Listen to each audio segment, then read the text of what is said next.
wrote early last fall, but mainly late last summer, that period of time.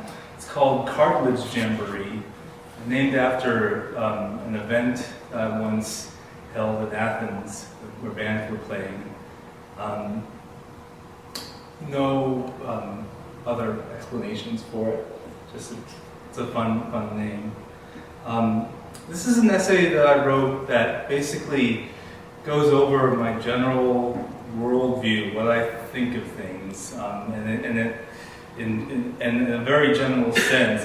But it goes through that by weaving together the pieces from different philosophers, different forms of mysticism, different literature, and even touches upon politics and the greater political projects that can be foreseen in this time.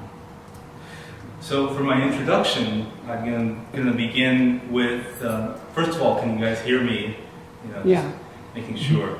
I'm going to begin with a quote from the musician Link Ray, rock and roll musician from the 50s and 60s, maybe late 50s. But it was one song where he actually had vocals, Fallen Rain. I hear talking of people, the whole world has gone insane, and all there is left is the fallen rain. And all there is left is the fallen rain. All there is left is the fallen rain. There appears to be an urgency, a strangeness, or an impending state of chaos emerging that many have never felt before. Across this country and around the world, people are feeling it. Thoughts and feelings may vary from one person to another, but the common entry into this frail psychical state adjoins one subject to the rest. A footnote with no ending could be written about the disparity of consciousness that shatters itself onto piece upon piece. And another footnote with no ending could be written about why this is. Technological change has accelerated very quickly. We are now in the future, as opposed to the lukewarm digital age of the late 20th century. Premonitions of apocalypse have crossed over from religious fundamentalism and into the secular realm. What does apocalypse really mean, though? Doomsday or the lifting of an illusory veil? Unfortunately, God's will and the human will to mistakenly reenact the events in sacred texts might be adjoined after all these years, at least in their cumulative weight on the outcome of the world. But the day opens, and the heart binds itself to the garden of bondage and liberation. Under the burden of often invisible weights, plants, humans, and other animals are obstructed from mere sleep. We wake, and in this garden of mixed polarities, we feign survival in literal and symbolic breath. Lights go out, some stay on, and in this space we are undone. We are still mostly hidden from each other, but the reverberations emanate as they did from day one. There is senseless suffering, sterile plateaus of non-material foundation, and the quaint disconnect as these both erupt from day to day. One looks to another, however, and all is born again. Bless this if you can. Anoint the frame. Freight trains move on in day and in night. We will meet as particles, or as intonations in music of the world unknown. And the first section also begins with a quote. From here on out, I'll mostly, except for the more poetic and possibly more histrionic parts, I'll be sort of trying to summarize instead of reading it word for word. But the first section begins with a quote from the kind of obscure folk band from the 60s and 70s, the Incredible String Band. Nebulous nearnesses cry to me. At this timeless moment, someone dear to me makes me near, makes me high, or wants me near, makes me high, I can hear vibrations fly. So Martin Buber, let's talk about Martin Buber. He was one of the preeminent Jewish theologians of the 20th century. And in spite of his lack of emphasis on traditional ritual, he had this way of influencing Jewish theology, especially in the mid-20th century, because there was a renewed interest in mysticism, not just Jewish mysticism, but mysticism in general. And his signature work, though, was written much before that, in the 1920s. It was called I and Thou. And it's a treatise on the relationship among humans and humans' relationship with God. So there's the world, he says it's I and Thou. There's the world of the I-Thou, which is where you're just standing in pure relation to one another or with God. And then there's the I-It, which is the more clinical, scientific view, where he says, I contemplate the tree, and what if he views it in relation to its taxonomy, its breed and whatnot, it's more the I-It. But this is the way that relationships work. That, whether they be between humans and other humans, or humans in nature, and humans with God. So, it's not necessarily, though, a comment on God himself, or God's self, or God, or humans themselves. That space of relationship is important. Some subsequent philosophers drew on this emphasis on self and other. One of them was also a Jewish philosopher by the name of Emmanuel Levinas. But he did, rather than the term thou, he used the other, a bit of a variation. And according to Levinas, we can't really know the other person or whatnot at all. And when we are to consider the fragmentation of lenses through which each subject experiences the world, it might be superior. Levinas was a very altruistic thinker. He thought we were responsible for each other, but precisely because we didn't really know, we could never truly know each other's circumstances and what each other were going through. So there's this interaction between patterns and anomalies in the world when we're interacting with different people and different things. And Italian philosopher Giorgio Agamben calls this, instead of the thou or the other, the whatever. And the whatever being, if it's a person, it's both singular and informed by factors that extend beyond its singularity. So a person can be a product of factors beyond their control. Their experiences can be crafted by their identity with respect to race, class, gender, etc., but each person is still unique. And so there's a delicate balance in interacting with the world, where we treat everyone as unique, but still recognize that there are these thematic, these themes.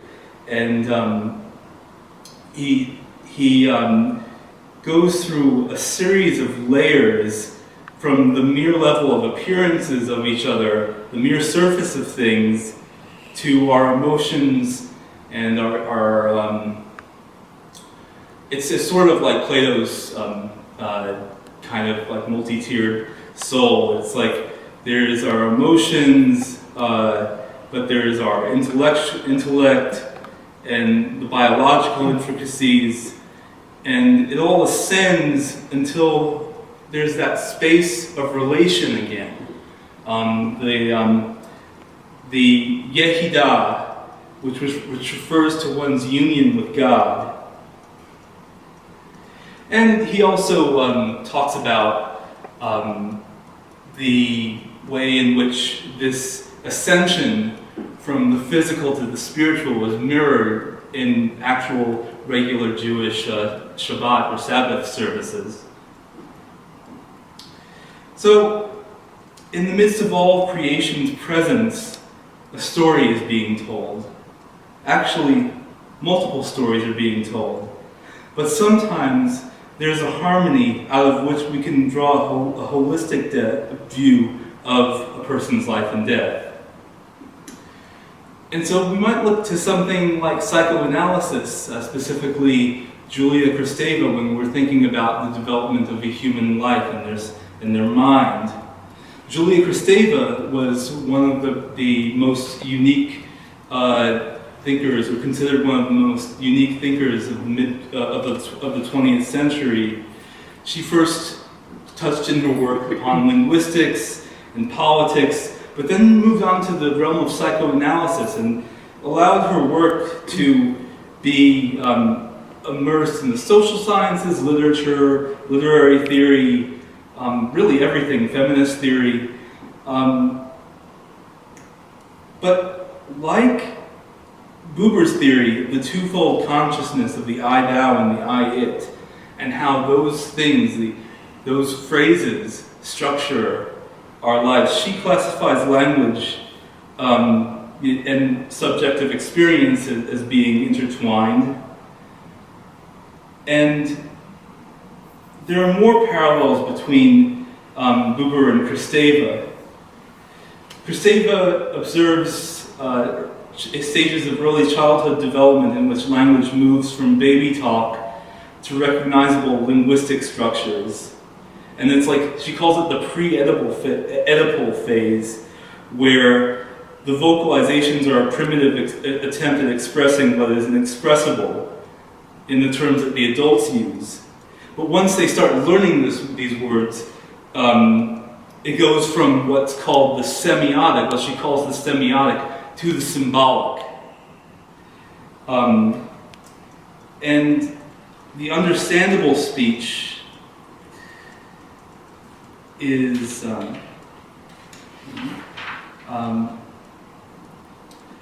but it's the word symbolic. It's a word that hints at the fact that something and its common name are not linked inextricably. But of course, the symbolic and semiotic are intertwined. We have emotions that could be expressed more powerfully instead of noises or grunts, but we try to layer language on top of them.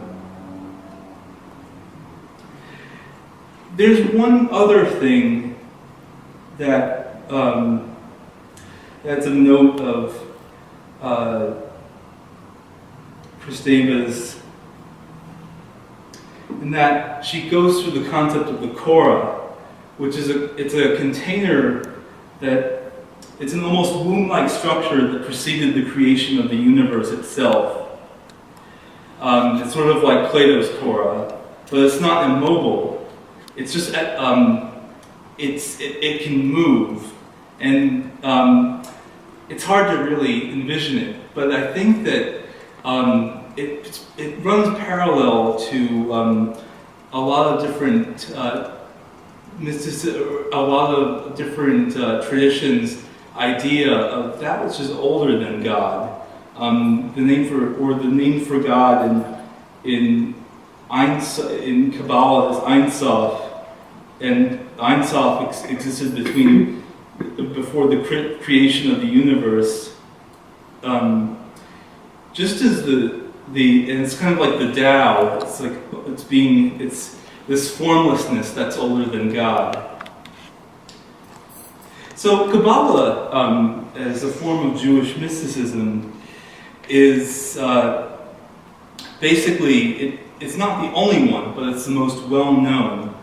And it came from a conglomeration of different elements of Judaism, including the more hermeneutic styles of interpretation of the Torah, such as Midrash. It concerns itself with the nature of God and creation. Why are we here? The interesting thing about Kabbalah is that it's unlike, it does agree with Maimonides, Moses Maimonides, that God is ultimately ineffable and incapable of really being visualized. But the Kabbalists do have some sort of visual aid in perceiving the effects of God's presence. And so you have the diagram that you might have seen. It's the tree of life descending. It's more or less a diagram of the different effects of God's presence upon the universe and the world. And it's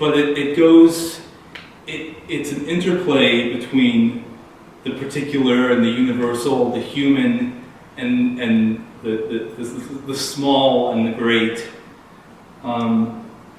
It's kind of, and when it can be a diagram of the human body or soul in the same way that it's composed of things that are spherot, that are more like chakra points in East Asian traditions. And the lowest spherot on the tree of life, Malkut, is also related to the concept of the Shekinah, or the divine presence, also kind of known as the divine feminine. And Malkut and Shekinah are the lowest on the tree of life, but they're just as important because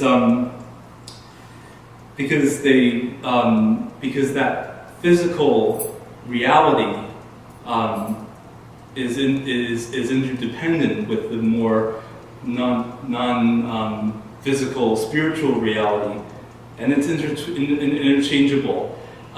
There is sort of there might be a hierarchy of sorts, but I think that as opposed to Plato's theory of forms, there may be more emphasis on the interdependence of the spiritual world and the physical world.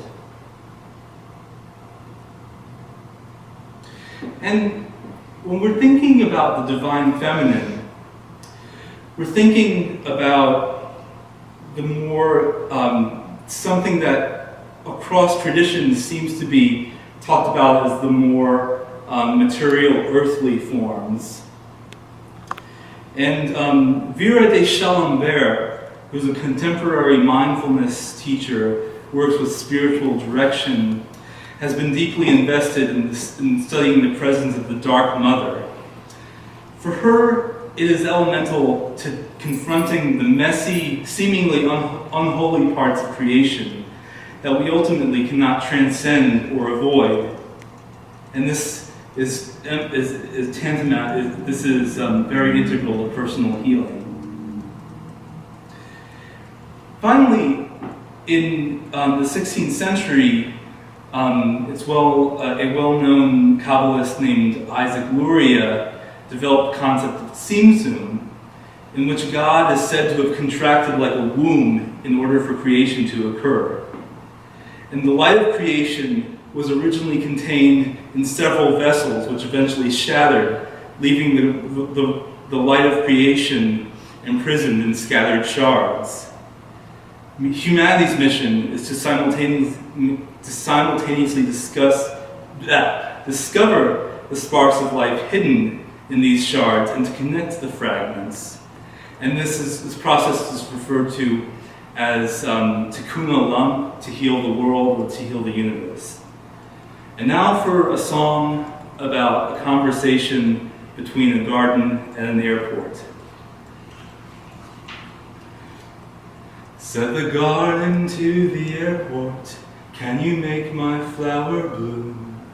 "Yes, I can," said the airport, "but you'll have to recall the ways. All the flowers are indiscreet when they point towards the sun. Every instance you create is someone else's too. So the lesson learned was that the garden could not move, but all the same it could recreate the distance that was proved to be an empty vessel for another memory to come. The only thing that you could see when the day is done. You will not stand tall, but you will see the promise that could quickly enter your field. Always kept, but always free to wander. The product of a passerby's favor to your roots. Said the airport to the garden, to the garden to the airport. This is not what I expected. Secretly I wanted your permission to ride in the sky. But I see that I cannot do this if I try. I guess I'll just stand by myself and see if I can sprout my wings alone. Said the airport to the garden, you cannot do this as well. All you can do is receive sunlight and water out the well. But if you can be receptive, you can conquer all. One way to look at it is, you will never fall. Here's the second section. It's called It's Just Meat. Matter, Spirit, and the Path Forward. So we're now back in Kabbalah land, and we're talking about the Sefer Yetzirah, the Book of Formation. It's mentioned in texts such as the Talmud, and the time of its composition is widely debated. It describes how the universe, it's a text, an ancient Jewish text, that describes how the universe was created using the numbers 1 through 10 and the 22 letters of the Hebrew alphabet. The 10 numbers can correspond to the 10 sphirot, the spheres on the tree of life. And this is possibly the earliest mention of them in Jewish literature, the sphirot at least. And the letters of the Hebrew alphabet were instrumental in the creation of every soul that ever has existed or will exist. So we're talking about this, and it's like, again, the physical, the linguistic, and the non-material, the spiritual, are all intimately connected.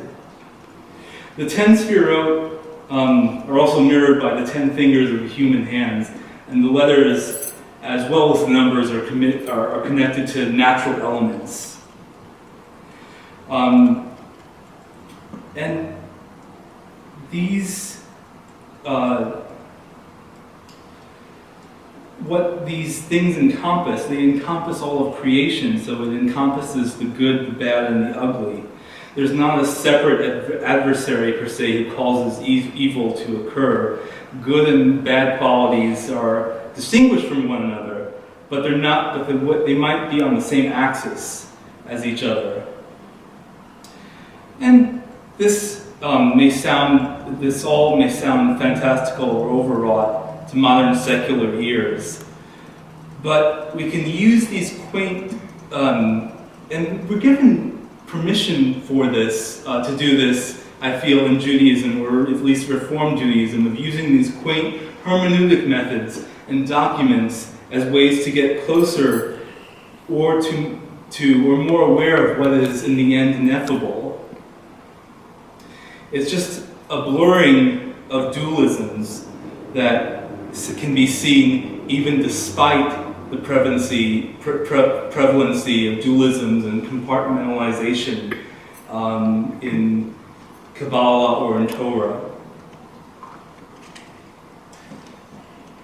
The Sefer Yetzirah warns against dwelling or visualizing the 10 sphirot, the spheres on the tree of life, the effects of the presence of God.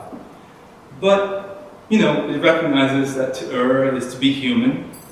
And there's a reassurance that the bedrock of the faith, the Jewish faith, is that of running and returning. The journey is not without instances of going astray, but return is always possible. In general, the Sefer Yetzirah is a fine example of the treatise on the parallels between the physical and spiritual realms, with language and mathematics as intermediaries between the two. One thing from one realm mirrors another, and this may allow for imaginative possibilities that could promote our conscious presence in our own corporeality, our own body, physical world, in an increasingly mechanized and automated world. But still, what does it have to do with our current world, this text from antiquity, or the Middle Ages, like the Sefer Yetzirah? Well, just as a way of demonstrating how it might relate to contemporary times, I basically tried to tie it in with one of the writings of one of the most sacrilegious writers of all time, maybe, George Bataille. In the 1920s, he was part of the Surrealist movement, but got kicked out by Andre Breton because he didn't meet some standard of orthodoxy in aesthetic or belief. But he wrote a short essay called The Solar Anus. He was a writer and philosopher who prized materiality, but he also emphasized in this one text, The Solar Anus, statements that mirror the interconnectedness of creation in a way somewhat akin to Jewish, the Sefer Yetzirah, but it is clear that the world is purely parodic.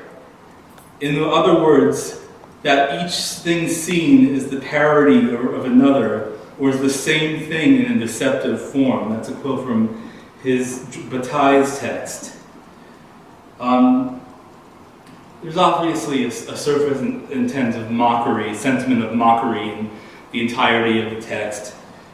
And he goes, but if we take the wisdom of Donna Haraway, the philosopher, blasphemy of something is an indication that it's taken seriously by the person blaspheming.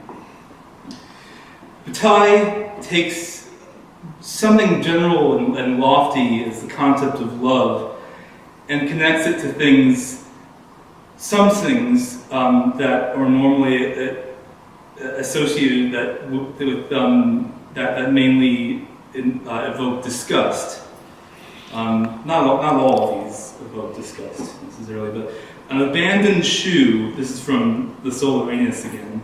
An abandoned shoe, a rotten tooth, a snub nose, the cook spitting in the soup of his masters are to love what a battle flag is to nationality.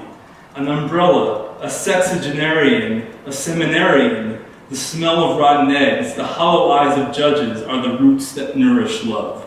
A dog devouring the stomach of a goose, a drunken vomiting woman, a slobbering accountant, a jar of mustard represent the confusion that serves as the whole of love.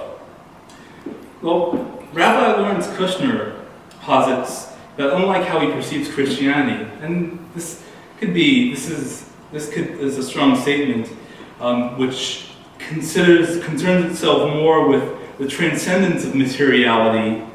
Mystical Judaism seeks to find God everywhere, quote unquote, even in the garbage. George Bataille deflates human hubris, but finds beauty and even love in the things that most see as gross or off-putting. And like the mysticism of Zalman Schachter Shalomi and the mysticism of the Sefer Yetzirah, the Solar Anus is populated with references that compare coitus, the rotation of the earth, and mechanical rotation, even in machines, as interdependent parts of the same technology reflected as at different levels. It's like it's all making the world go round. It's part of this same ecosystem, and we are to understand human-made technologies on the same terms as the way we understand the people who made them. Now, to jump further left field, there was a mystique-laden figure in the blues tradition on the other side of the world when Bataille was writing in the 20s, named Garrett Johnson. He was playing at juke joints across the Delta area, and he was rumored to have acquired his playing ability via a deal with the devil. His work stands out as kind of idiosyncratic. The lyrics are often heavily metaphorical, and they express desire and desperation characteristic of the blues, but the imagistic ambiguity is stronger in some cases. In the case with the song Terraplane Blues, Johnson compares the process of remedying sexual dysfunction with the process of trying to fix an automobile. There's all kinds of innuendo, and of course we don't want to see humans or other animals as merely mechanized, but there is that element of materiality and sexuality and whatnot, and structural nature. And I feel like the reason that Georges Bataille and Garrett Johnson could be mentioned in the same sentence is that they had an effort to stay in the body, in the corporeal world, even as the world around them was getting more mechanized. But there is still that spiritual power, even though it came from kind of sinister forces, like especially, well, I mean, with Bataille, of course, if you've read any of his work, but also with Johnson, you know, making the deal with the devil and writing songs about the devil. So consciousness demands a working through, a constant reoccurrence of negotiation with what Buber calls the it world. But the I-thou dwells among the machinery, even if God goes unacknowledged. And if we're to identify language as being intertwined with subjectivity, then we must look to activities such as literature as investigating avenues of investigating life, the world, and the divine. Poetry is often assumed to be unpopular for some reason, and thereby irrelevant to the events of the world, major or minor. But there was a time when art forms, including poetry, were not divorced or were integral to the emergence of assorted countercultural movements and thereby social movements in the mid-20th century. In the mid-20th century, around the Beat Generation era, there was a poet named Robert Duncan, participated in the San Francisco Renaissance and the Black Mountain College project in North Carolina, where also the people like everyone from Rauschenberg to the Bauhaus movement to John Cage convened. Robert Duncan, he took his cues from, even though he was a modern kind of avant-garde poet, he took his cues from the poetic tradition across many eras, but also was heavily influenced by Western esotericism in general. He was adopted, and his parents adopted him based on his natal birth chart. So, like, he was raised by theosophists. Rather than writing a poem, he perceived himself to be participating in the one great poem written throughout history, and this was something that he shared with the poet Percy Shelley from the Romantic era. He experimented with form. Like other poets of that time, He experimented even with the placement of words on the page. And he, rather than seeking to impose formal structures that would serve as an interface against a more chaotic world, whether synthetic or natural, he thought that we should we should not impose order on the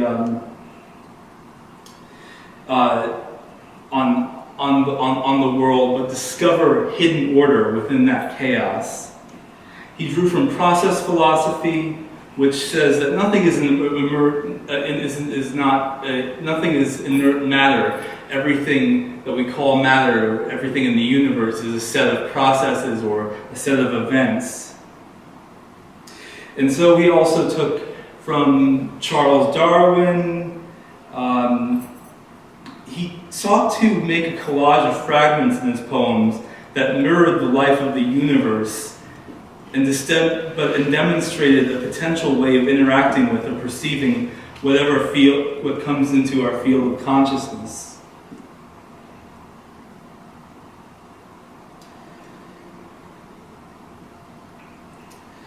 So we come to our middle, and so this is section 3. We are the cream simulacra. We are emotionless actors. Some of these titles for sections are based on inside jokes.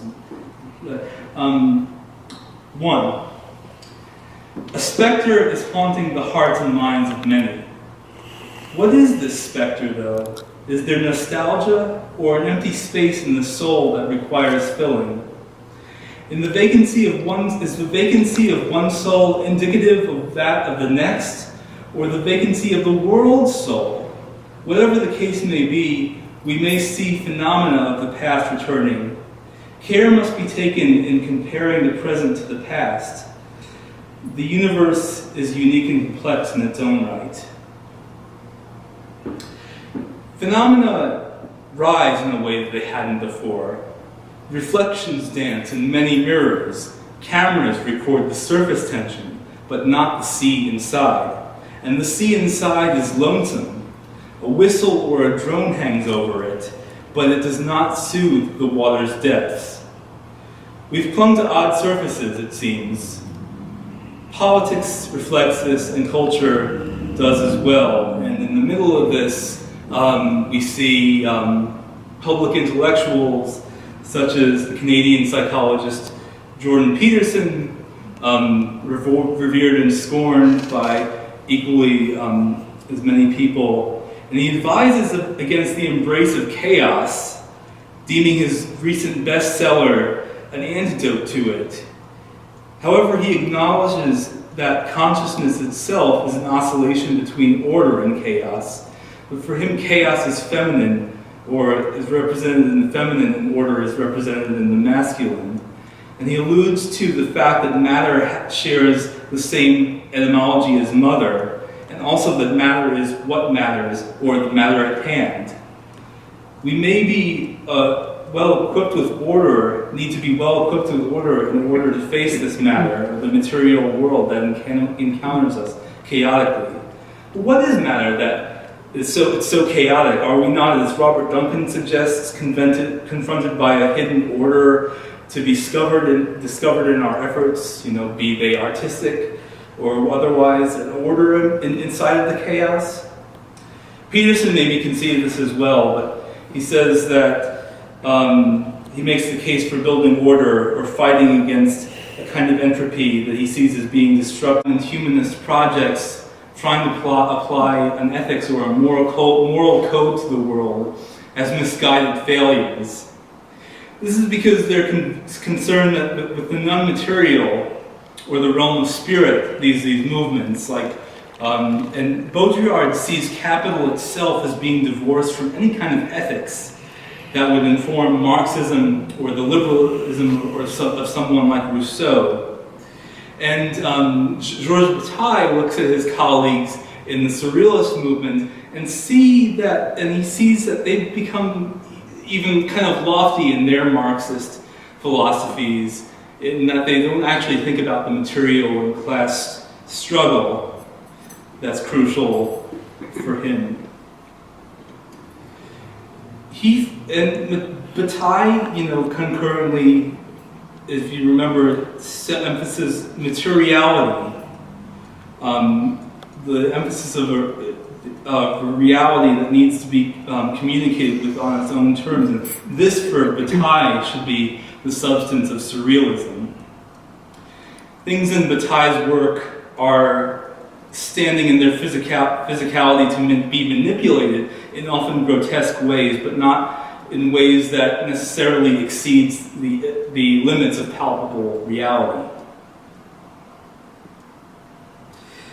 And I'm going to, let's see, for the process of saving time, I'm going to do a quick survey of where we'll go now. So we're thinking about these lofty concepts of or according to people like Baudrillard and Bataille, postmodernists who call it like lofty concepts such as reason or logic. And do they warrant the same criticism which Bataille and Baudrillard criticized as ineffective in the face of capital's amoral existence? There's a feminist collective in the past few.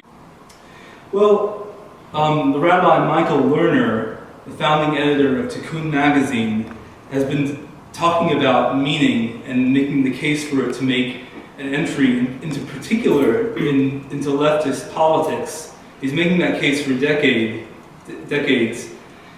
He says that there's a pattern that's been cycling since the early 20th century where the left is good at advocating for economic justice and political rights, but skims past the deeper elements of the crisis and the suffering that exists in its wake. And there's this gap that's left where the right wing can entice crowds of people by appealing to deeper, more emotional pain that's occurring. People don't feel like their work has any meaning, the work that they do and given this misfortune, they would at least prefer to be compensated more for their mindless toil. And on the other hand, there's a desire that was cashed in on in the 80s to move up in the working world. And the goals that there's these self-help authors in the 80s who promoted being as effectively manipulated as possible to your environment. And suddenly, the people around you are not valuable as ends in themselves, but as means to get what you want. The right appeals to both the pain of the masses and their subsequent desire to at least move up in this cutthroat world.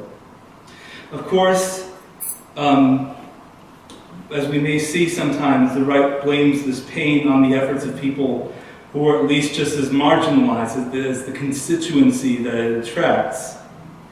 And in the face of all this, Michael Lerner says the left wing needs to look more at the spiritual and moral foundations of things, which the right seems to be hogging or tapping into in some people. So we have the material and the emotional conditions of life. There's a need to approach them with equal care because they can constitute the debris that we inevitably face in our society. And so there's this emphasis of running and returning. There's this between the physical world, our material conditions, and our emotions.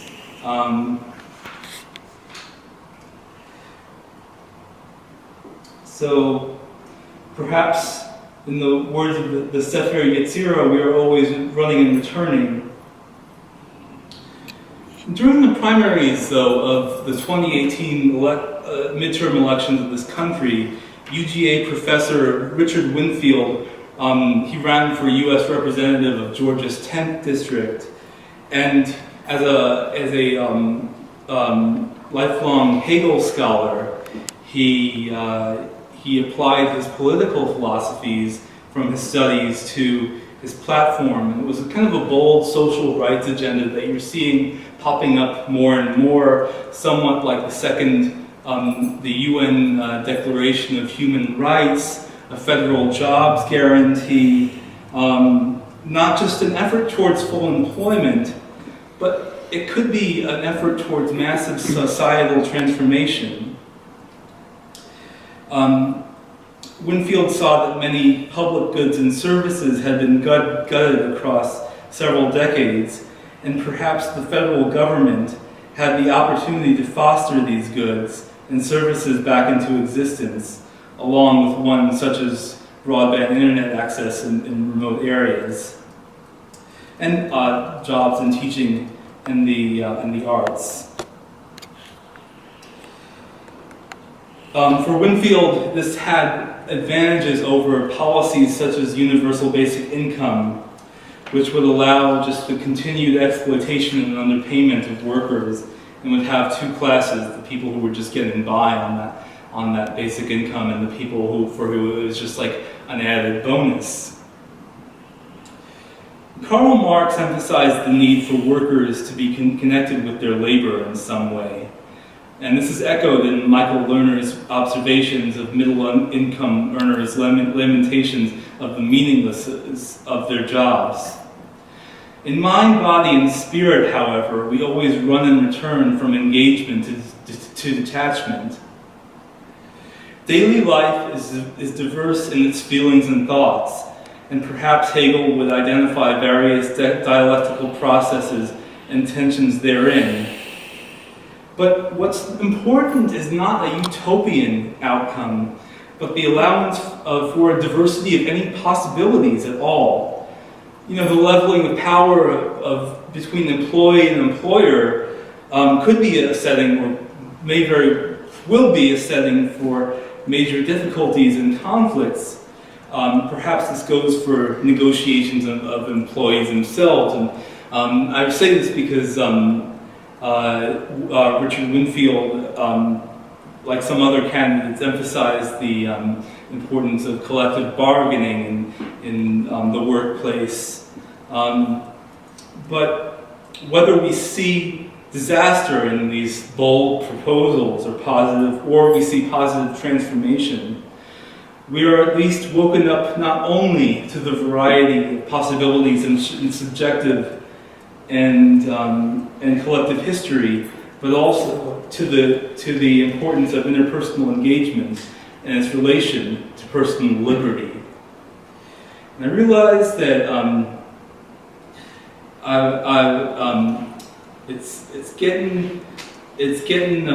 we're approaching 6. I'm gonna still go through this final section, and hopefully you guys aren't too bored by me. We awaken to a sea, the tides of which are suspended over us. This does not save us from drowning, and the drowning, in the turn, does not stop us from living. The sea is a whole, and the fragments of the whole contain the same seal. It blurs, and we are left unsure of what this seal refers to. But the seal returns. We call it zeitgeist, vibe, era, or something that also lets its presence be a presence, but doesn't keep it from rising like heat into the air.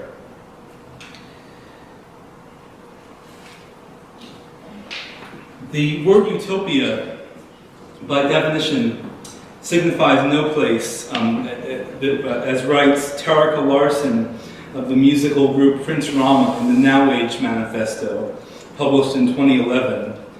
It's not transcendental or of this world utopia. It's neither here or there. It's no place. There exists also a realm called hyparxis, in which the real and the ideal, potentiality and actuality mingle. This puts utopia in line with multiple concepts across wisdom traditions.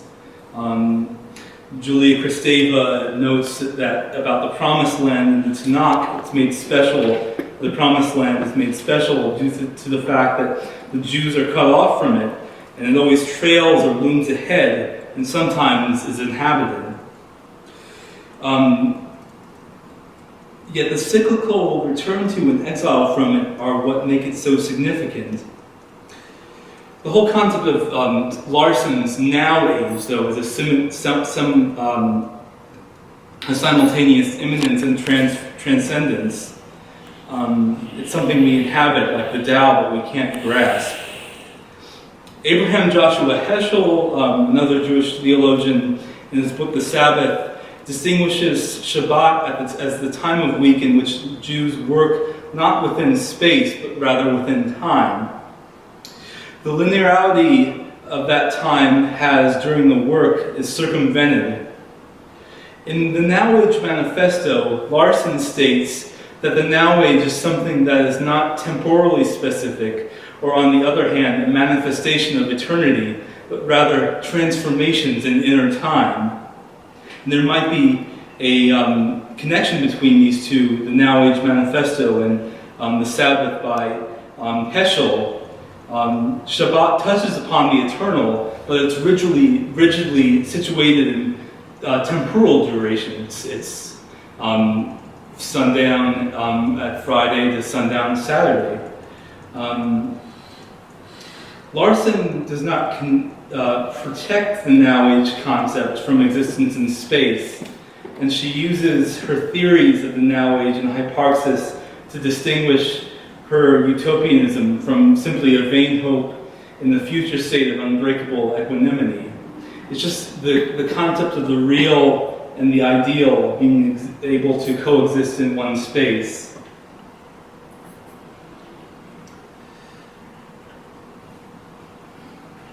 Let's see.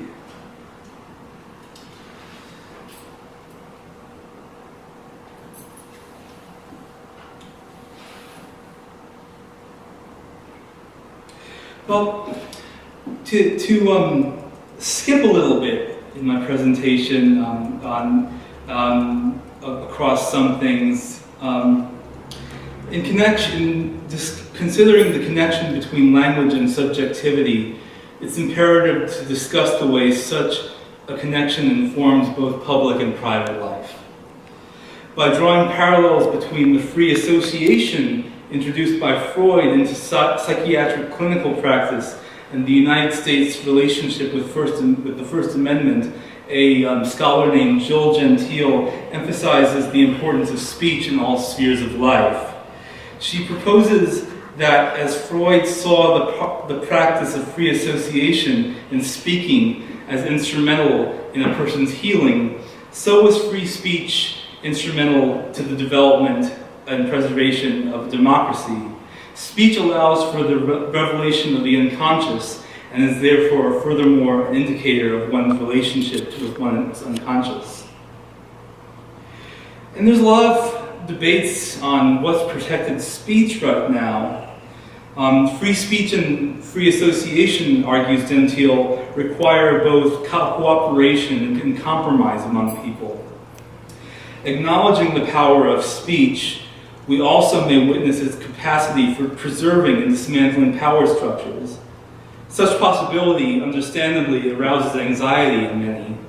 However, it does not appear that any monolithic law would suffice for simultaneously mitigating the harms that free speech might incur and still allow for the process of institutional, cultural, and social transformation needed to foster equity in the world. So, when we think about things such as the weight of ancestral trauma and slavery and colonization, how they've had effect on language used from one person to another, we kind of have to acknowledge a certain level of ugliness that will occur across power structures in society. But we must defend freedom of speech while remaining on the watch for those who use it as a slogan. And there are many who do this to gain disproportionate power or influence, people who are at heart authoritarian, but want to exploit free speech just so they can promote a viewpoint that's in the end anti-free speech. Giorgio Agamben, again, he claims to step into the world of ethics is to step into a world in which fallibility must be recognized. The good is only defined in its relationship to the bad, and ethics demands a recognition of imperfection in the striving for the good. Agamben goes on to suggest that God and the good are the mere existence or beingness of things. That which is good in its ever-beckoning indication of what could be. In citing the Hasidic parallel, though, Agamben warns against staying too much in the realm of what is, contained by the Shekinah, the Korah, or Malkut. And finally, in the Epistle of James in the New Testament, it is stated that pure religion consists of caring for the widow and the orphan while not being polluted by the world. And so we have the paradox of going into the world and participating in it while not being polluted by it. And it might be the alternation indicated that is asked of us by God, the universe, and the world. And we must preserve ourselves while still venturing into the chaos of the immediate, in between self and other, the universe, and God. Thank you.